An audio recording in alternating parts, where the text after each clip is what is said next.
nangyari sa'yo?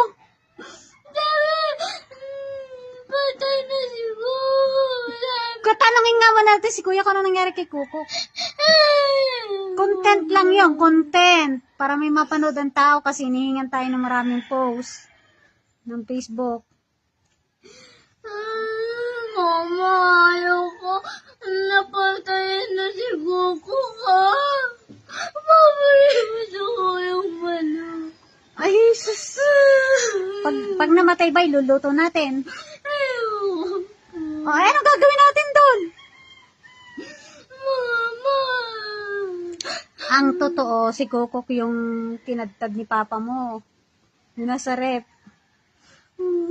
Yung malaki, yung malaking karne doon sa rep. Oh.